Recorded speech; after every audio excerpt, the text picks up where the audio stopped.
Good morning, John. I've heard a lot of guesses about what it is that makes humanity special. Opposable thumbs, tool use, self-awareness, but it turns out all those things, other animals do those things too. One thing I can never stop thinking about, though, is music. And of course, there are other organisms that sing, but here is a thing that no other organism has ever done. Oops, I did it again. I played with your heart, got lost in the game. Oh, baby, baby. The layers of remix and collaboration and historical context that go into that 6-second clip of a barbershop quartet singing Oops, I Did It Again are just...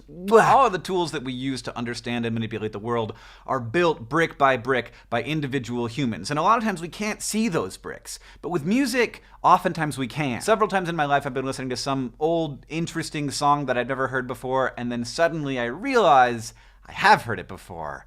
Hundreds of times. And you could probably tell that that's about to happen with this song. Ray Charles, obviously, is iconic. This song, I Got a Woman, is one of the most covered songs of all time. And you probably know that I Got a Woman was sampled fairly recently in a super popular song. She give me money when I'm in need. Yes. But you very well may have known that that was a sample from Ray Charles and Kanye West's Gold Digger, but you probably did not know about this. My mother's name. My mother's name. My mother's name. And it left my heart in pain. The Southern Tones were a gospel group. Ray Charles heard that song on the radio and then immediately wrote I Got a Woman using the same melody. So that, my friends, is the path from It Must Be Jesus to Gold Digger. This ridiculously beautiful Labi Siffre track is wonderful to listen to. It's called I Got The. It has a lot of complexity, a lot of orchestration, there's a lot going on, and you probably have never heard of it except...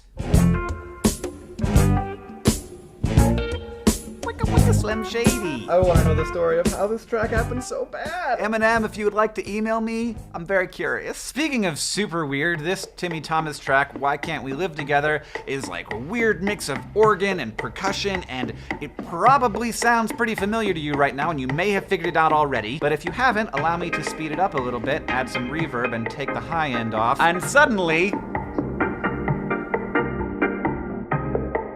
Here's another song that you almost certainly have never heard before. Singing in the background right now is Linda Lindell. She was a backup act for Otis Redding and even James Brown. And when she released her pretty spectacular R&B single, What a Man, it went bad because she was white. The KKK told her to retire, otherwise they would make her life miserable for being a white person who was singing black music. And she did that, and the song was largely forgotten until... What a man, what a man, what a man, what a mighty good man. Say it again now. In 2003, after Salt and Peppa's song came out, Linda Lindell actually came out and performed her song, What a Man, for the very first time in public. And now that song lives on again in another hemisphere after Korean pop music group IOI did a version of it in 2016. Some people don't like samples. They say that it shows a lack of creativity or that they're stealing from other artists. But when I look at this, I see the example of the thing that actually makes humans unique and so powerful. There are no new things. I stole every one of these words I'm saying from the person who made the word up, and we don't remember that person's name. So I find this beautiful, and I love to be able to see a little bit into that process of human creation, as long as everybody's getting credit. Now let me leave you with an amazing funk track called Found a Child by Ball and Jack, which you have never heard, except that you have. Give me your time, John. I'll see you on Tuesday.